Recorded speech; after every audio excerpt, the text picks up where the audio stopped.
Well, first of all, I'd like to thank President Obama for visiting Malaysia once again. Not only he has corrected history, we had a hiatus of almost 50 years without a US president visiting Malaysia, but he's visited us twice now. So that's a wonderful accomplishment in terms of his commitment to not only to Malaysia, but also to the region. And we are delighted that his support for the ASEAN as well as the East Asia summit process.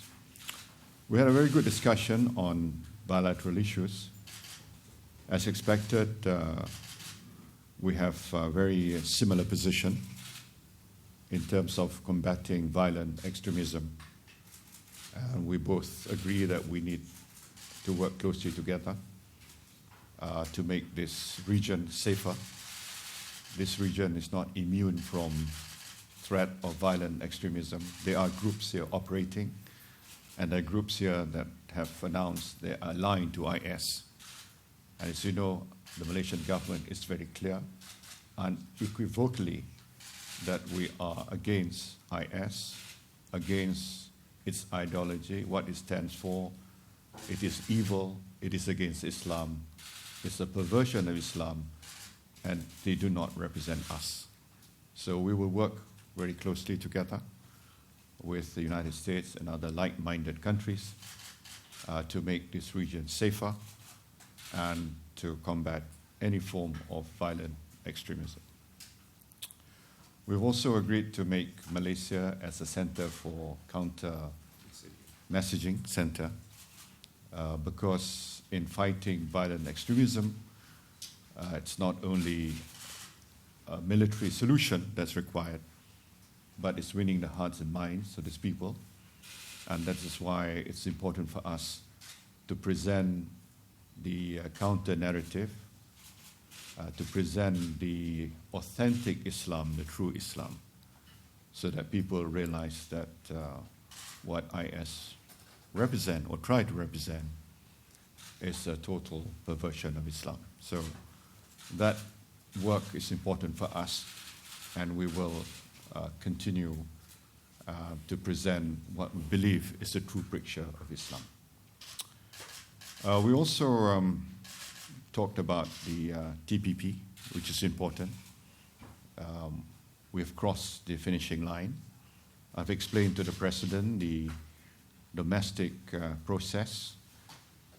We will present to Cabinet a cost-benefit analysis next week.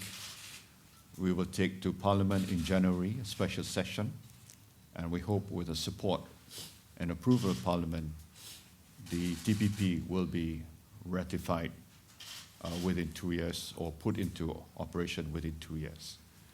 We believe it will create the kind of increase in trade, investment, innovation, and set the kind of standards with respect to labor environment, which will ensure that TPP countries be able to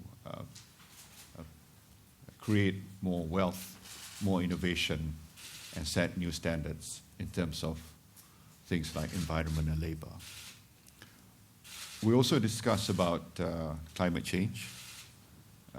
President and I agree that we need a deal in Paris.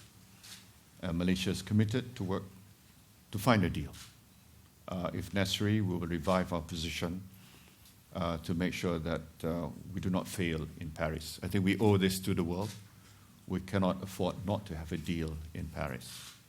And that's, I hope we'll be able to find common ground so that we can find a deal can be reached in Paris.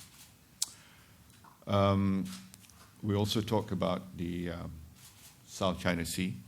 We know that the position of the United States, and I explained to the President our position is consistent with the rule of law, and we hope that that area tension will not escalate, and that we be able to find a negotiated settlement that's consonant with the principle of international law and that respects the rights of big and small nations as well.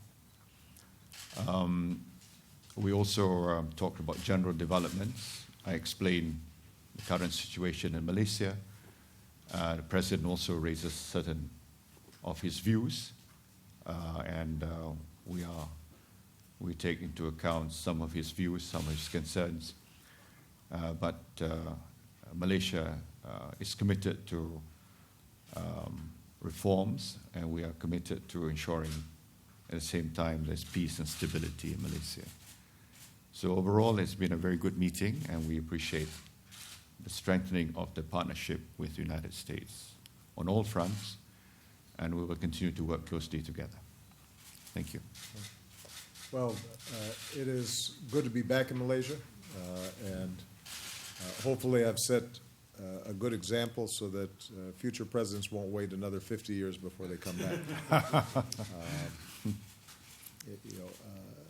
As I said at the town hall meeting with young people from all across ASEAN, this part of the world occupies a very special place in my heart. But I'm here as the President of the United States because ASEAN countries represent enormous growth, enormous potential, and are critical partners for the United States if we're to achieve our national security, economic, and environmental objectives. And over the last several years, the relationship between the United States and Malaysia has strengthened on a whole variety of fronts. We have, as the Prime Minister indicated, developed a very strong relationship around counterterrorism issues.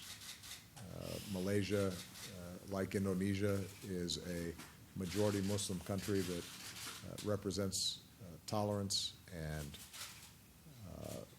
peace, and as a consequence, its voice is critical in the debates that are taking place internationally around terrorism, and Malaysia as part of the coalition to fight ISIL, I think can be extraordinarily helpful, particularly as the Prime Minister mentioned, in issues like countering the destructive and perverse narrative that's developed. And Malaysia's willingness to host a center that uses all the tools of social media and engagement with scholars and clerics to counter this violent narrative is extremely important and most welcome. So we look forward to working with them on that. Malaysia is also one of the 12 countries that have joined together around TPP, and we had a good discussion about the progress that's being made. Even as Malaysia debates and hopefully ultimately ratifies the agreement, Malaysia's already started to take some steps in reform, for example, around countering human trafficking and other issues that are embedded in the agreement. And so we will continue to work with Malaysia on that front. We talked about the South China Sea, and this will be a major topic with all the ASEAN countries. There are a number of claimants there. The United States is not one of them, but the United States does strongly believe in the need to apply rule of law and international norms to the resolution of maritime disputes. And ASEAN has taken a common position on that, and we look forward to working with them to ensure that those basic rules apply, because freedom of navigation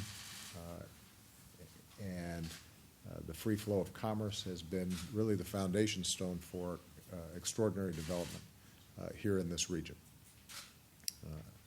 And as the Prime Minister discussed, we talked about the importance of civil society and issues not just in Malaysia but in the region generally, and how we can promote those values that will encourage continued development and opportunity and prosperity. And so I very much appreciate this conversation. I think it was constructive. We thank Malaysia for the extraordinary job they've done, not only in chairing ASEAN, but also hosting the EAS Summit. The East Asia Summit has become one of the premier mechanisms by which countries can coordinate on a whole range of issues. And we look forward to the participation in the summit over the next several days. So, Mr. Prime Minister, thank you for hospitality again, and to the people of Malaysia, thank you so much. It's good to be back.